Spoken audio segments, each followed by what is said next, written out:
Bonjour et bienvenue dans cette webconférence sur la cybersécurité. Aujourd'hui, nous allons parler de sécurité en ligne et nous sommes dans les bureaux d'Orange. Je suis avec Gaëtan Patinet. Merci beaucoup Gaëtan de nous accueillir ici dans les bureaux. Question pour toi, pour rentrer dans le vif du sujet. Pourquoi sommes-nous aujourd'hui chez Orange ? Merci Thomas. Donc, Orange, en tant qu'opérateur de confiance, tient à cœur l'accompagnement de ses clients vers une vie plus sereine, notamment en termes de sécurité numérique et digitale. Donc, pour ce faire, naturellement, nous investissons en permanence dans le réseau, dans la maintenance, mais également dans la modernisation de celui-ci. Nous investissons également dans l'éducation et dans la sensibilisation de nos clients aux différents dangers du net. Donc pour ce faire, nous mettons également à disposition régulièrement du contenu sur nos différentes plateformes digitales, permettant aux clients de se tenir au courant et de faire face aux dernières campagnes de fraude. Donc le tout est de donner à nos clients les clés pour un Internet plus sûr. Aussi, nous n'hésitons pas à nous entourer d'experts lors d'événements comme celui d'aujourd'hui avec ce webinaire. Merci beaucoup Gaëtan. Vous l'aurez entendu, la sécurité en ligne est un enjeu pour tout le monde. Et merci beaucoup Orange pour l'accueil et pour pouvoir organiser cette webconférence aujourd'hui. Merci Gaëtan.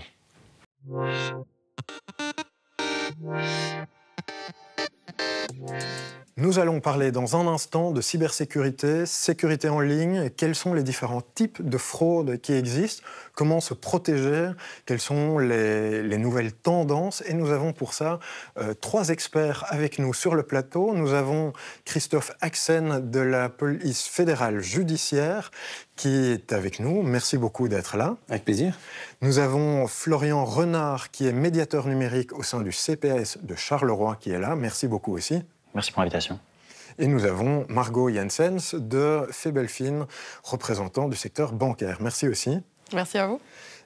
Quand on parle de sécurité en ligne, chacun, en une phrase, qu'est-ce que la sécurité en ligne ?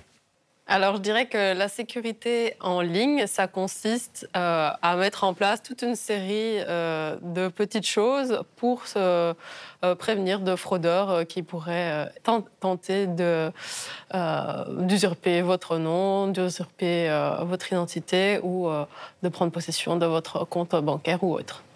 Ok. Florian ? Pour ma part, je dirais des bons réflexes.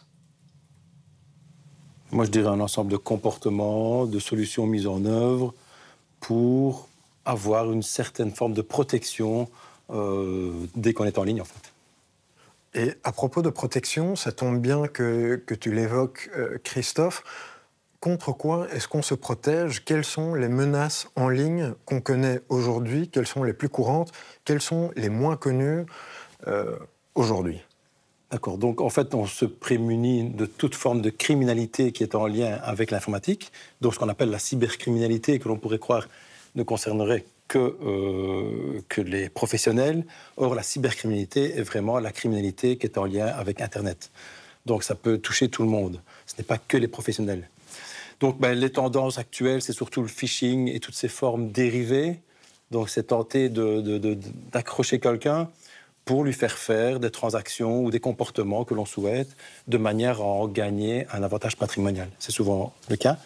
Et les modus sont très variés. Ils varient en fonction de certaines périodes de l'année, de certaines évolutions politiques ou autres. Et donc, il n'y a pas vraiment de choses très courantes, très classiques. Il y a des vagues qui reviennent en fonction de certains moments. Donc, difficile de vraiment énoncer les infractions les plus importantes ni les modus. L'idée, c'est d'avoir à l'esprit qu'il y a toujours un danger potentiel quand on est en ligne. Et donc, pour traduire, on entend des campagnes comme quoi autour des périodes des fêtes de fin d'année, là, comme on commande plus en ligne, on fait plus nos achats en ligne parce que c'est plus facile, c'est un gain de temps, circulent aussi plus souvent des SMS frauduleux disant « Votre colis n'a pas pu être livré à temps, sonnez chez le voisin » ou « Cliquez sur le lien ici », etc. Est-ce que c'est ça dont tu veux parler ? C'est un exemple, oui, c'est parmi tant d'autres, mais c'est vrai que ce genre de fait arrive régulièrement pendant les périodes des fêtes. Votre colis n'a pas pu être livré, veuillez cliquer ici, sur un lien raccourci souvent, qui n'est pas un lien complet, et donc on ne sait pas vers quoi on s'oriente.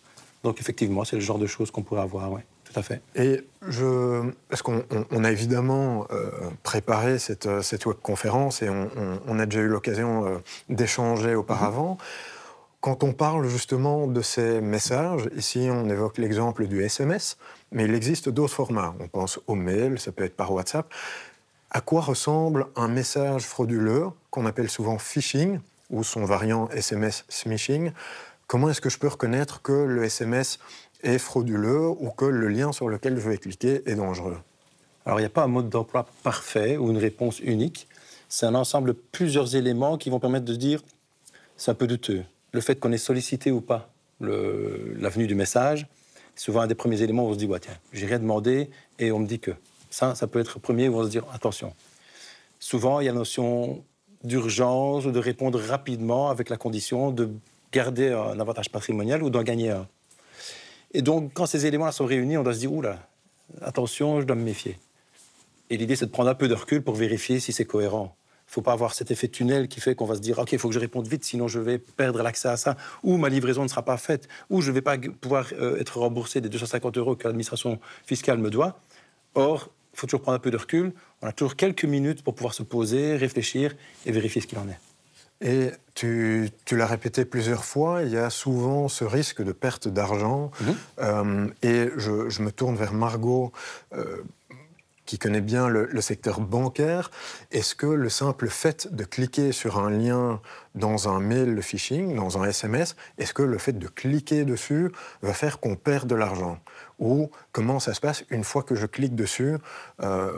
Où est le risque, en fait, de cliquer sur un lien, de perdre de l'argent? Alors en fait, c'est la première étape de cliquer sur ce lien qui peut nous amener à une série d'autres actes qui va mener soit à ce qu'on divulgue nos codes, donc code PIN ou le code de la carte bancaire quand on l'introduit dans le boîtier, nos challenges comme on les appelle. Et du coup, soit on va cliquer sur le lien qui va nous mener vers un faux site, et donc on va penser que c'est le site officiel vers lequel on se rend, le site de notre banque, le site, on le voit souvent, de la Poste ou autre. Ou alors, ça peut être aussi le début d'une prise de possession de votre écran par un fraudeur. Donc, dès la première étape, dès qu'on se rend compte qu'on a cliqué sur un lien sur lequel on n'aurait pas dû cliquer, il est encore temps de tout fermer et, s'il le faut, déjà bloquer. Si on a déjà introduit des premières informations personnelles, ne pas hésiter là à tout bloquer. Ok, ça revient effectivement. Ce sont des messages concordants. Prendre le temps d'analyser le message quand il y a une notion d'urgence. Est-ce que c'est vraiment si urgent que ça, hein? Quand c'est urgent et que ça vient de la banque, il y a souvent un rappel, et donc on sait que c'est le 5e rappel à ce moment-là. On sait que c'est vraisemblablement un message légitime et que cliquer dessus en soi n'est pas dangereux, mais c'est ce qu'on fait après. Maintenant, question pour Florian, qui travaille avec des personnes éloignées du numérique, mais pas que, des personnes qui ont peut-être des questions liées à la sécurité en ligne. Comment aborder la question, justement, de reconnaître ces messages frauduleux pour monsieur et madame tout le monde? Est-ce que tout le monde peut s'entraîner? Est-ce qu'il y a certains publics dont tu as le sentiment, dans ton métier, qui sont plus vulnérables que d'autres? Et je poserai la même question à tout le monde. Est-ce qu'il y a certains publics qui sont plus vulnérables que d'autres? Mais je commence par Florian. Sur le terrain, ce que je peux remarquer, c'est deux comportements assez opposés par rapport à la cybersécurité. Il y a les personnes souvent plus jeunes qui ont beaucoup moins conscience des problèmes. Et donc, là, la première étape avec eux, c'est surtout de leur faire réaliser qu'effectivement, il y a un danger, il y a quelque chose derrière. Mais c'est moins ce public-là qui va revenir en me disant tiens, je me suis fait avoir, etc. Ils arrivent en tout cas à détecter peut-être un peu plus. Ça, je laisserai de toute façon, je parle sous réserve de monsieur et madame. Mais à l'opposé, il y a un public beaucoup plus âgé qui, lui, voit le numérique un peu comme une boîte noire où tout est susceptible d'être un danger, où finalement n'importe quel mail doit être analysé, et donc effectivement a peur du numérique, et là il va vraiment falloir un long apprentissage avec ce public-là pour trouver ses repères et finalement avancer doucement. Mais de manière un peu paradoxale, c'est aussi ce public-là qui, pas que, mais qui revient la plupart du temps à se faire arnaquer sur le côté sentimental, ou en tout cas social, où ils vont faire beaucoup plus vite confiance, parce que ce sentiment de peur, cette boîte noire, finalement, ils préfèrent la confier à quelqu'un d'autre, leur vie numérique, et se retrouvent souvent à ne pas avoir de vision concrète de l'état de leur compte en ligne, par exemple, ou leurs documents administratifs.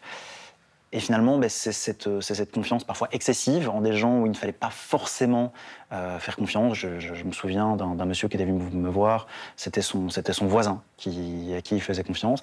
Et finalement, son voisin n'était pas si honnête que ça.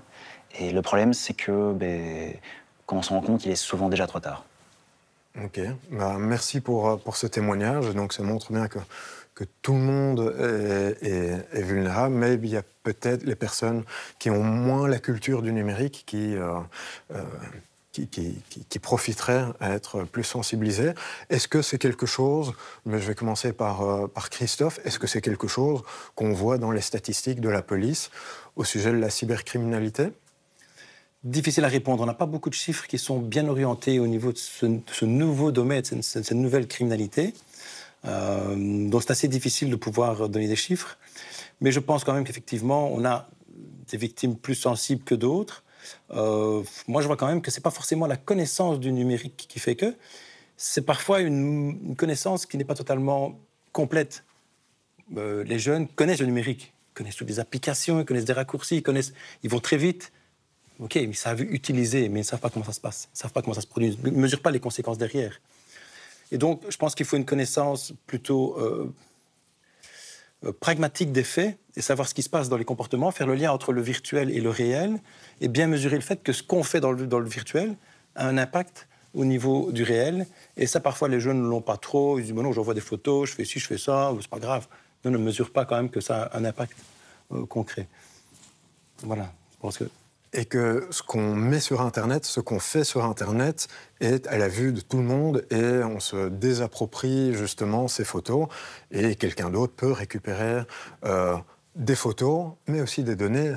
Si je mets mon adresse postale sur Internet, tout le monde sait où j'habite, alors que c'est une information personnelle et j'ai envie peut-être de garder ça confidentiel.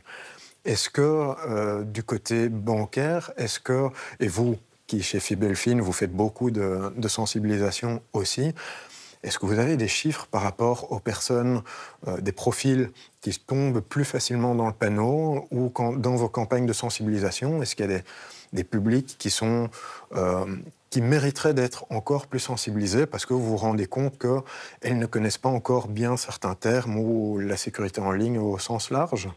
Oui, exactement. Alors, on parle des jeunes ici. Il faut savoir qu'il y a un tiers des jeunes qui ne savent pas déjà ce que c'est le phishing. Donc, nous, ça nous interpelle et c'est pour ça qu'on mène vraiment des campagnes de sensibilisation axées pour les jeunes, avec leurs intérêts et dans d'autres mots, les contacter via d'autres canaux. On se rend compte qu'il y a 8% des Belges qu'on interroge chaque année pour notre étude qui sont victimes de phishing. Et pour les jeunes, ce chiffre est un peu plus haut. Donc, c'est vraiment un public vulnérable et il faut vraiment développer la prévention auprès de ce public.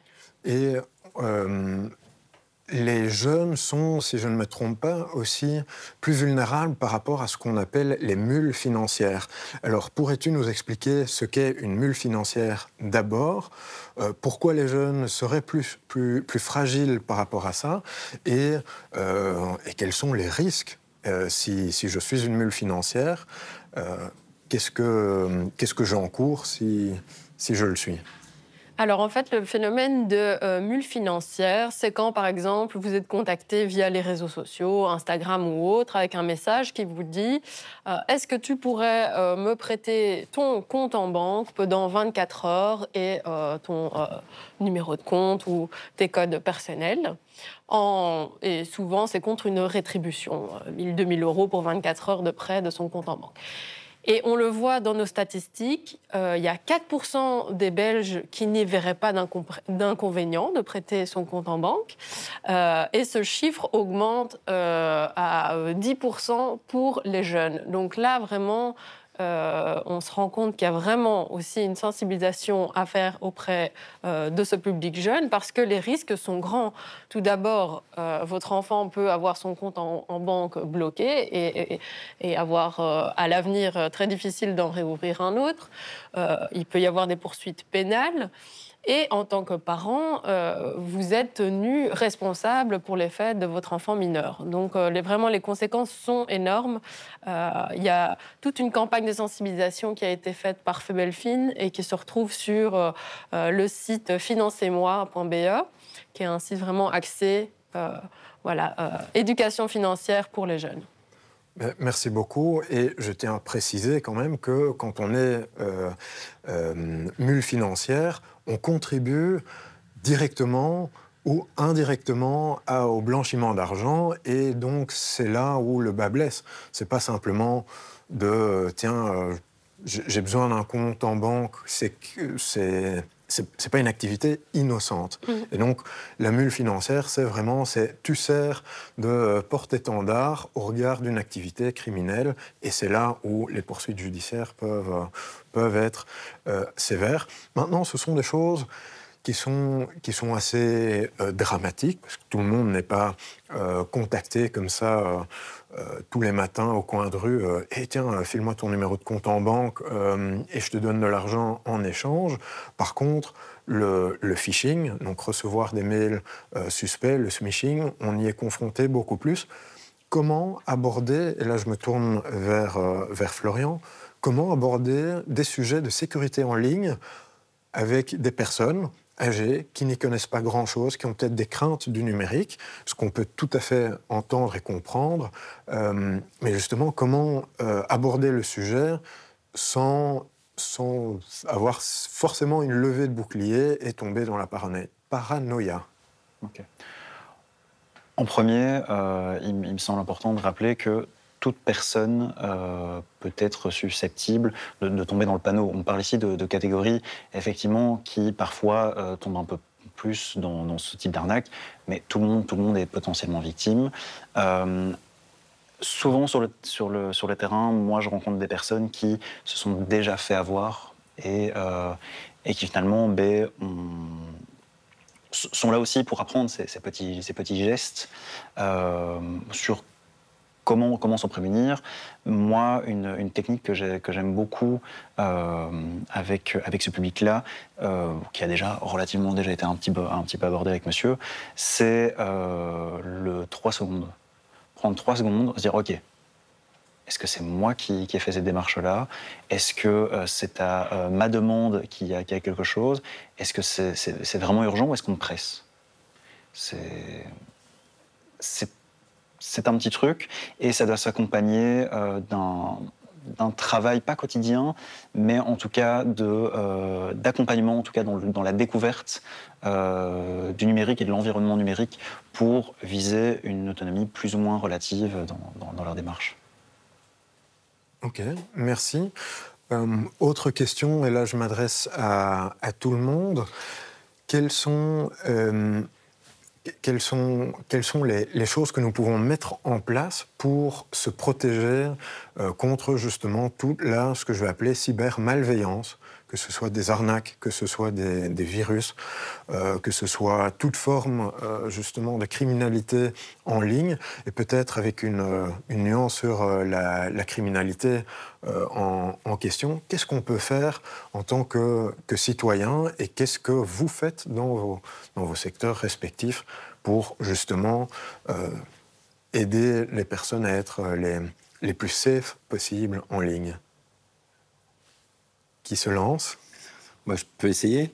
Donc, en fait, j'ai envie de conseiller aux personnes de faire comme dans leur vie réelle, en fait. Quand on quitte sa maison, on ferme les volets, on ferme les portes. Ça s'appelle une démarche. On essaye d'avoir une machine qui est un antivirus, qui est mise à jour. On ne parle pas aux inconnus de la rue. On ne traite pas un mail que l'on reçoit sans savoir d'où ça vient, ou un SMS en disant j'ai reçu un SMS, je vais cliquer pour aller voir. Non. Tout ce genre de comportement, ce qu'on apprend à nos enfants aussi finalement. On n'apprend pas forcément dans le monde virtuel. On apprend qu'on ne peut pas voler une chic dans un magasin. On n'apprend pas que télécharger un MP3 n'est pas autorisé, par exemple. Ou regarder un film sur une plateforme n'est pas autorisé. Alors, OK, ça se fait par certains, j'entends bien, mais ça reste une infraction. Mais ça, on l'apprend quand on est enfant. On apprend qu'on ne peut pas voler dans un magasin, qu'on ne peut pas parler aux inconnus. Mais on ne transpose pas ça dans le monde virtuel, et ce serait bien qu'on le fasse, parce que ce monde virtuel a besoin aussi d'une éducation, en fait. Et donc, ça permettrait d'éviter pas mal de soucis. Et donc, il n'y a pas de technique particulière, mais voilà, il faut être prudent, pas aller sur n'importe quel site. Les sites où on met ses données pour pouvoir télécharger du contenu qui est protégé, il y a sûrement un risque aussi. Faut avoir un comportement prudent. Je ne dis pas qu'il faut tout bannir et qu'il faut vraiment en aller que sur son application bancaire et puis c'est tout. Mais voilà, avoir un comportement prudent. Et c'est l'ensemble de petites mesures qui sont prises qui font qu'on a une approche sécuritaire.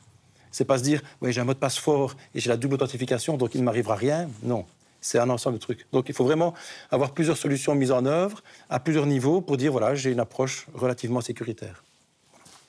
J'interromps un instant. Mot de passe fort, double authentification. Oui. Tu pourrais expliquer, s'il te plaît? Donc un mot de passe fort, c'est important parce qu'un mot de passe peut être décrypté, on peut faire des tentatives de contourner un mot de passe en faisant ce qu'on appelle une brute force, c'est-à-dire on essaye plusieurs combinaisons. Si on a un mot de passe à 4 chiffres, ça prend pour un ordinateur classique aujourd'hui quelques secondes pour essayer toutes les combinaisons. Si c'est un mot de passe, alors plus on augmente le mot de passe, la longueur du mot de passe, plus on augmente les types de caractères que l'on prend, majuscules, minuscules, chiffres, caractères accentués, on a déjà un plus gros panel de combinaisons possibles, et donc du coup on augmente le temps de craquage du mot de passe. Ça c'est une chose. Mais le mot de passe, on peut très bien l'avoir tapé devant quelqu'un qui était présent. Il peut avoir été enregistré par un site malveillant quand on l'a tapé pour le fournir à une plateforme. Donc il y a plein de possibilités qui pourraient faire en sorte que le mot de passe soit divulgué. Et donc pour éviter qu'on n'ait qu'un seul mot de passe pour pouvoir se connecter, il y a ce qu'on appelle la double authentification ou l'authentification multiple. Donc c'est passé avec un élément qu'on connaît qui est le mot de passe et puis un élément que l'on a. Soit son téléphone, soit une empreinte biométrique. Et donc, avec ça, on va confirmer qui on est. Le mot de passe. Et deuxième barrière, c'est l'élément complémentaire qui va confirmer qu'on est bien qui on est. Et donc, ça, c'est souvent un SMS ou alors l'utilisation d'une application d'authentification qui va permettre de dire, voilà, c'est bien, moi, je confirme que je suis bien Christophe Axen quand je me connecte à une plateforme. Et ça, il faut l'activer. C'est assez facile. En général, il y a des tutos qui sont disponibles sur Internet. Et la majorité des plateformes consciencieuses l'activent automatiquement. Et précision, comme ça donne un exemple concret pour les personnes qui nous regardent. It's Me est justement une de ces techniques de double authentification où on se connecte sur un ordinateur pour, par exemple, sa déclaration d'impôt, demander une composition de ménage sur l'ordinateur. Et pour se connecter sur ce site officiel, double authentification, soit on a sa carte d'identité électronique qu'on met dans un petit boîtier avec son code PIN, parce que je l'ai dans ma poche, ou j'utilise It's Me qui est sur mon smartphone, et donc on détache la connexion pour une fois faire quelque chose que j'ai sur moi, ou qui est moi, comme une empreinte digitale, une reconnaissance faciale. Voilà. Pour la petite parenthèse. Florian, qu'est-ce que vous faites aussi autour de la sensibilisation autour de la cybersécurité? Parce que nous avons la police fédérale judiciaire, nous avons le secteur bancaire qui sont de gros acteurs, mais tout ne repose pas sur eux.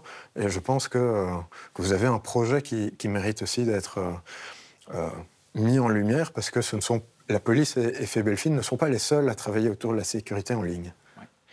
Donc moi, effectivement, je travaille au sein d'un projet qui s'appelle Click to se connecter, qui fait partie du CPS de Charleroi, où nous, on intervient en équipe de 5 personnes spécialement dédiées à ça sur le territoire de Charleroi, mais on n'est pas les seuls.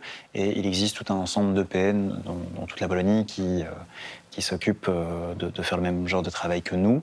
Nous, on intervient à plusieurs niveaux dans les démarches quotidiennes de n'importe qui souhaite, en tout cas, qui habite Charleroi et qui souhaite faire une démarche pour laquelle elle est en fracture.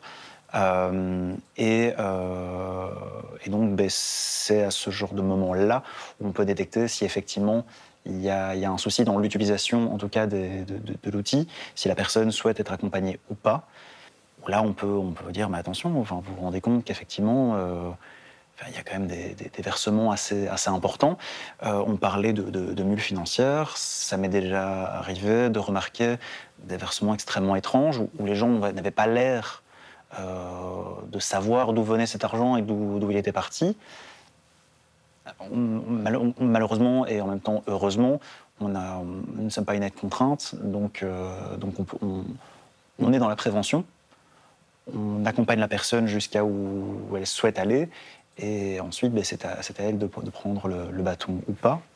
Mais donc oui, nous avons la particularité finalement de ne pas arriver forcément au moment de l'acte, mais plutôt avant ou après. Même si, en disant ça, je me rends compte que non, il y a tout un ensemble de moments où finalement, le public vient aussi chercher conseil lorsqu'elle remarque quelque chose de suspect, et à ce moment-là, effectivement, on a tendance, si la chose paraît vraiment suspecte, à renvoyer vers la banque ou vers la police en fonction. Le après, on va pouvoir y revenir justement après. Je voulais poser encore une question à Margot. Que font les banques, au sens large, justement pour protéger notre argent? Ce sont des deniers difficilement gagnés qu'on a envie de garder pour nous plutôt que les distribuer au premier venu qui nous envoie un SMS ou un mail phishing ou autre technique encore. Donc, comment les banques protègent notre argent?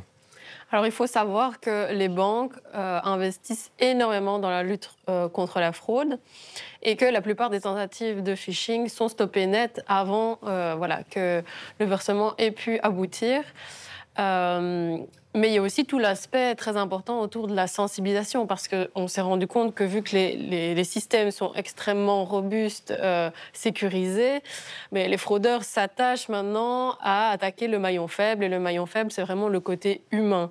Donc là, vraiment, le secteur financier et bancaire, de manière générale, est fait belle fine. On est vraiment sur le terrain pour axer tout le travail de sensibilisation autour de plusieurs recommandations. On a notamment un partenariat assez intéressant avec les espaces publics numériques en Wallonie. On a l'équivalent en Flandre et à Bruxelles aussi.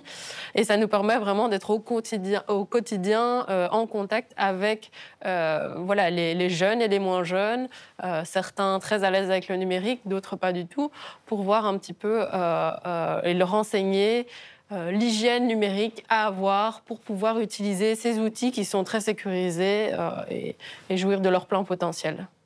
Hygiène numérique, j'aime beaucoup cette expression parce qu'elle reflète bien un mode de vie à adopter pour éviter au mieux les arnaques et de se faire piéger. Maintenant, je me suis fait piéger. Quels seraient, selon vous, les conseils clés? Où est-ce que je vais en premier lieu? Alors, le plus rapidement possible, on vous dit d'abord appeler Carte Stop et de bloquer votre carte ou vos cartes bancaires. Ça, c'est vraiment le premier réflexe à avoir. Avant toute autre question, dès qu'on se rend compte qu'une fraude a eu lieu ou aurait pu avoir lieu, on bloque sa carte de banque. Ensuite, on vous conseille vivement de téléphoner à votre banque pour aussi la bloquer vos applications et lui faire part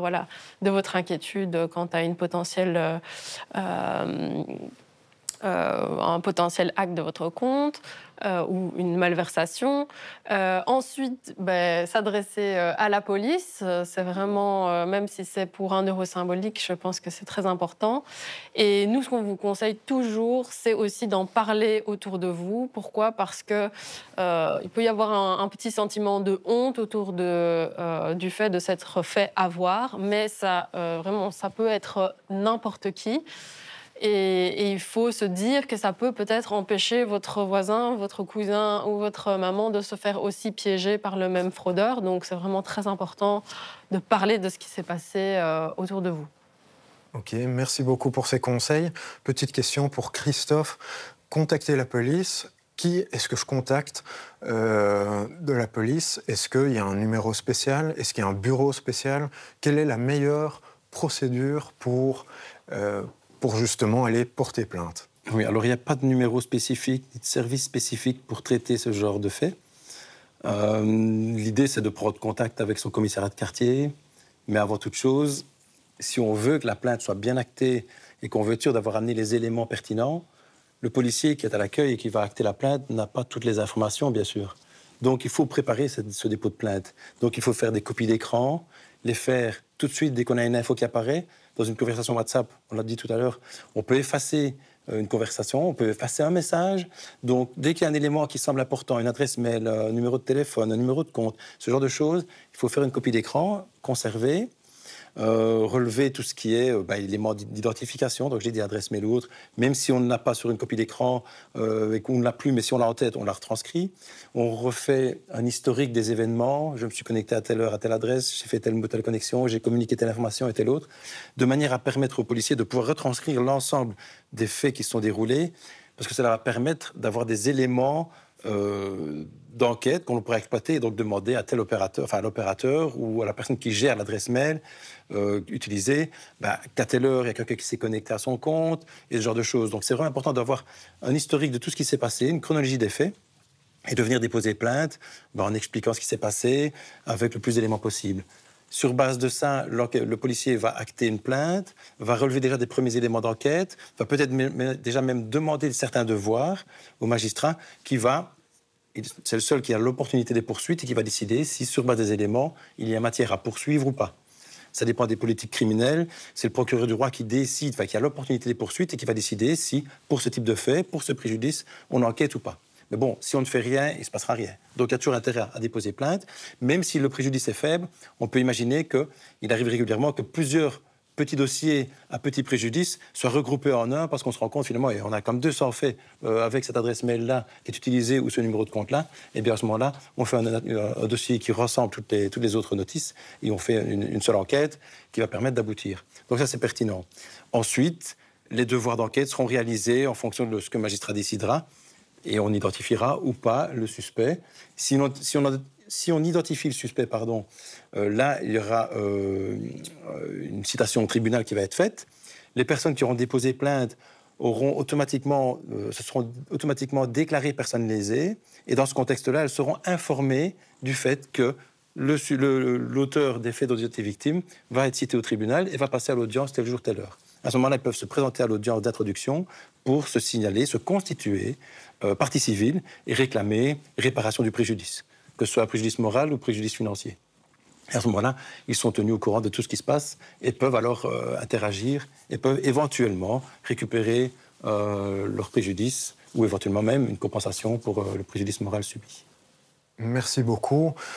Et donc, même si c'est en 3e position, appeler la police... Non, plutôt qu'appeler, porter plainte auprès de la police, est une étape importante parce qu'elle va pouvoir déclencher justement potentiellement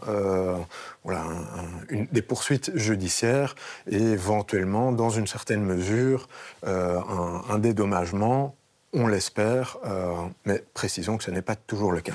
Oui, Florian. Elle me semble aussi assez importante au niveau symbolique, parce que sur le terrain, comme on parlait madame, il y a ce sentiment de honte qui est souvent présent et qui est souvent bloquant en se disant je me suis fait avoir, je suis un pigeon, etc. Et finalement non, se dire non. Il y a quelqu'un de malhonnête qui a une technique dont c'est le métier au quotidien, etc. qui était là derrière, je suis bien une victime. Et donc, c'est vraiment une première étape pour ensuite peut-être retrouver une certaine sérénité dans l'utilisation numérique par la suite. Oui, je voulais insister aussi sur le fait que, pour l'instant, on a des chiffres qui sont clairs. On sait dire qu'il y a autant d'infractions liées à la criminalité informatique. Mais par contre, si les gens ne vont pas déposer plainte, on a un chiffre qui est en deçà de la vérité, en fait. Et donc, du coup, on a un chiffre noir qui n'est pas évaluable et qui, donc, n'influence pas les politiques par rapport à des actions à mener éventuellement. Donc, c'est intéressant que ces plaintes arrivent de manière à pouvoir dire, ben voilà, cette criminalité-là est importante, il faut donner les moyens aux services pour lutter contre, il faut favoriser la prévention, ce genre de choses. Donc, c'est important. Et on voit que les chiffres augmentent d'année en année, mais on ne voit qu'une certaine partie. Il y a beaucoup de dossiers rendus invisibles parce qu'on ne va jamais porter plainte. C'est ça, voilà. Voilà. Et vous voyez le graphique à l'écran, on voit que depuis une dizaine d'années, ça augmente vraiment considérablement. Maintenant, pour clôturer cette webconférence, hautement intéressante, et je pense qu'on pourrait en discuter pendant longtemps, sur différents sujets encore, quels seraient pour vous les conseils clés pour éviter de tomber dans le piège? Donc, je le rappelle, on a vu les différents réflexes quand on est tombé dans le piège, carte stop, appeler sa banque, porter plainte auprès de la police et contacter son entourage, famille et amis.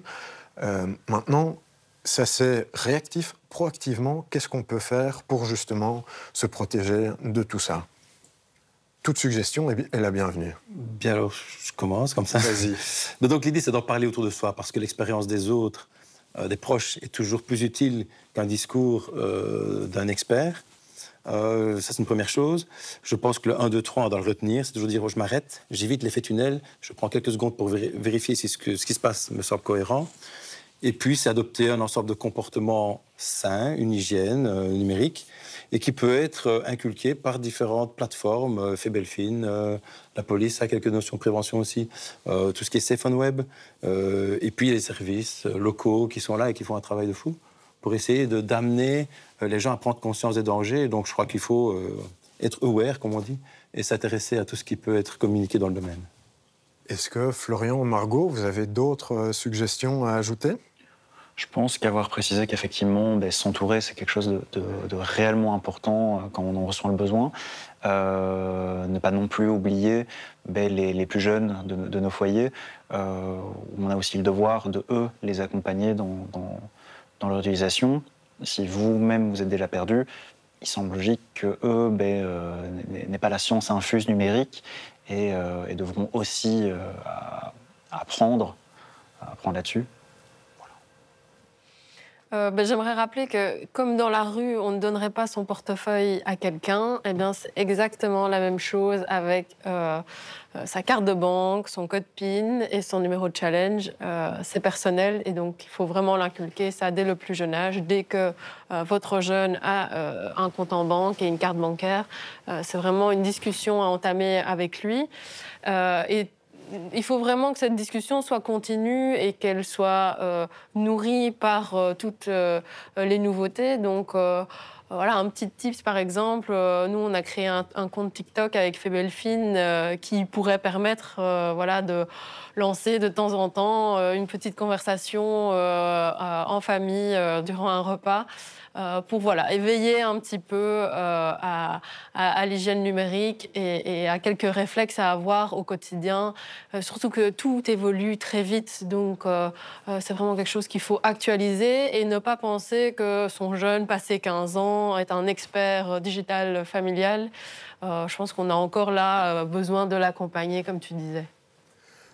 On vous liste ici quelques conseils qui sont complémentaires et évidemment, la liste de conseils pourrait être longue, mais sur Internet, c'est toujours une question de bon sens. C'est de savoir est-ce que ce que je consulte est vraiment légitime? Est-ce que je suis suffisamment méfiant par rapport à ce que je consulte? Margot vient de le dire, ne jamais donner ni son code PIN, ni le response code de son Digipass quand on fait des transactions bancaires. Ne jamais transférer vers un compte soi-disant sûr, parce que on peut imiter des sites bancaires et montrer une capture d'écran plutôt que vraiment faire une réelle transaction, s'arrêter en cas de doute. Et là, j'aime beaucoup l'idée de 1, 2, 3. Je me pose, est-ce que c'est vraiment aussi urgent que le message n'y laisse paraître ? Se protéger via des antivirus, via un VPN éventuellement, quand on a une connexion Internet peu sécurisée. Paramétrer ces appareils aussi, s'assurer que justement on filtre, on exclut tous les sites malveillants, utiliser des mots de passe forts et la double authentification, 2FA. On en a parlé.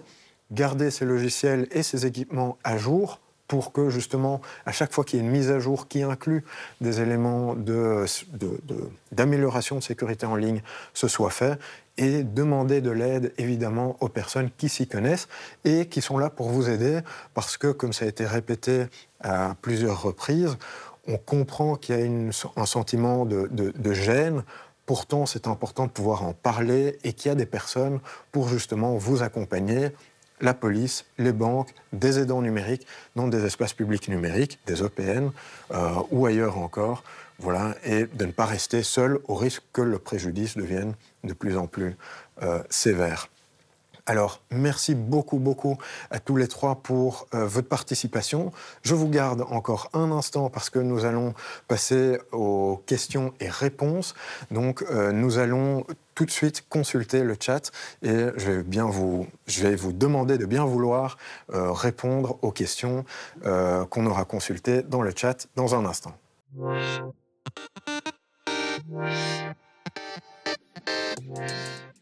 Alors, nous avons pas mal de réactions dans le chat. Je lis à travers les différents messages. Il y a un élément qu'on n'a pas eu l'occasion d'aborder, mais le sujet, on l'a déjà dit, est très vaste et donc difficile de tout aborder dans cette heure de webconférence.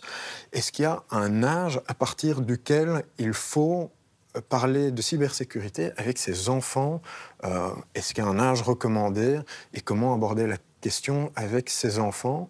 Je vois tout de suite à ma droite Margot hocher de la tête, donc peut-être que tu souhaites y répondre.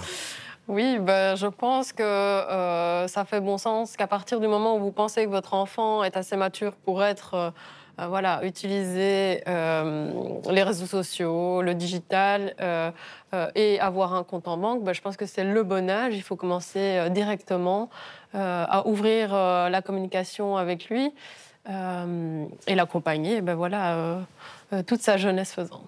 Merci beaucoup. Alors, on reste un petit peu dans la thématique de la parentalité.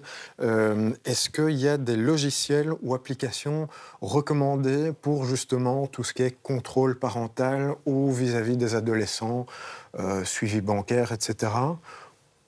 Oui, je pense qu'on peut parler des applications de contrôle parental qui sont en général proposées par les fournisseurs de services, d'operating systems, donc de systèmes d'exploitation des différents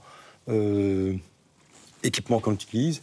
Je pense surtout à Android et à iOS, donc de chez Apple, qui fournissent des applications qui permettent de contrôler l'utilisation du smartphone, donc en termes de durée, en termes de plage horaire, en termes également de contenu. Donc on peut filtrer les applications en fonction d'un classement par âge, de manière à éviter qu'ils ne soient confrontés à un contenu qui n'est pas adapté. Mais je pense que ces outils-là sont très bien, mais ils doivent être un accompagnement à une démarche d'accompagnement qui est faite par le parent et qui explique les raisons, le pourquoi du comment, pour éviter qu'il y ait une sorte de bouclier qui soit là et qui protège les choses sans explication. Je pense qu'il faut informer et puis encadrer, parce que sinon, le jeune va essayer de contourner, ne va pas comprendre l'utilité. Et parfois, ils seront plus subtils pour observer le mot de passe quand le papa ou la maman va l'encoder. Et puis après, ils iront se connecteront avec le mot de passe et ils le feront. C'est déjà arrivé quelquefois que les parents disent « mais j'ai activé le contrôle parental ». Et le gamin qui dit « le mot de passe, c'est ça, c'est le mot de passe que tu utilises partout, je le sais, et je l'ai contourné ».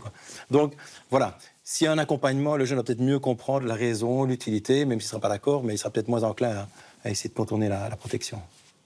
Ce que j'ai pu déjà remarquer sur le terrain, ce sont des parents qui, dans ce cadre de moins répressif que d'accompagnement, se servent de minuteurs pour les applications. Où au bout d'un certain temps, en fait, l'application va dire mais en fait, ça fait déjà X temps et qui va finalement soit se bloquer, soit te mettre un message, etc. Pour finalement permettre à l'adolescent, à l'enfant, ou en tout cas aux jeunes, de réaliser qu'effectivement, tu te rends bien compte que ça fait déjà 1 heure ou 2 heures que tu scrolles et que voilà, il faut peut-être faire autre chose. C'est ça. Une toute dernière question, et après nous allons devoir clôturer. Est-ce qu'un antivirus pour protéger son ordinateur est suffisant? Est-ce qu'il existe un équivalent smartphone? Oui, il existe des antivirus pour smartphone. Je pense que ça reste utile. Je dirais pas encore indispensable à partir du moment où on a une hygiène numérique qui est très bonne. Parce que voilà, si on télécharge des applications sur les stores officiels, si on se fie aux avis qui sont mentionnés, je pense, et qu'on prend les applications qui sont claires, pas des applications qui fournissent du contenu illégal, ce genre de choses, je pense qu'on est dans les clous, il n'y a pas trop de risques. Sur PC, là, on n'est pas sur le même terrain. Là, je pense qu'il en faut un, c'est nécessaire. Voilà, mais je pense que l'antivirus n'est pas la seule solution. Si on va sur des sites malveillants, ou en tout cas qui ne sont pas totalement clean, là, on ouvre les portes, quoi. Donc, dès qu'on clique sur un programme pour pouvoir utiliser telle application sans la payer, ou tel jeu, inévitablement, on ouvre des portes. Et voilà, là, il y a un risque. Et sur les formats hybrides type tablette? Alors, sur les tablettes, c'est comme c'est d'Android et de l'iOS, donc il faut aussi en mettre si on en a un. Mais je pense que si on a une hygiène de vie propre, je pense qu'il n'y a pas trop de besoin. Tout en ayant une précaution par rapport à tout ce qui est clic sur des liens suspects. Tout ça, il ne faut pas faire non plus, quoi. Donc c'est vraiment un ensemble de solutions. Avoir l'antivirus, c'est bien, mais si on clique sur tous les liens et qu'on ne se tracasse pas et qu'on autorise l'application, ça ne sert à rien, quoi. Donc c'est vraiment un ensemble de petites mesures cohérentes, avec du bon sens. J'aime bien ce terme-là, bon sens. Moi, je dis souvent que c'est le bon sens qui doit fonctionner principalement. Et je pense que c'est déjà pas mal, quoi. Mais ce n'est pas pour moi indispensable sur smartphone. Merci beaucoup pour ces réponses. On ne peut malheureusement pas répondre à toutes les questions, toutes les remarques dans le chat. Nous allons conclure cette webconférence en remerciant les 3 panélistes, Christophe Axen, Florian Renard et Margot Janssens. Un grand merci à tous les 3 pour votre participation. C'était très enrichissant. On aurait pu continuer pendant longtemps encore cette webconférence. C'est un vaste sujet.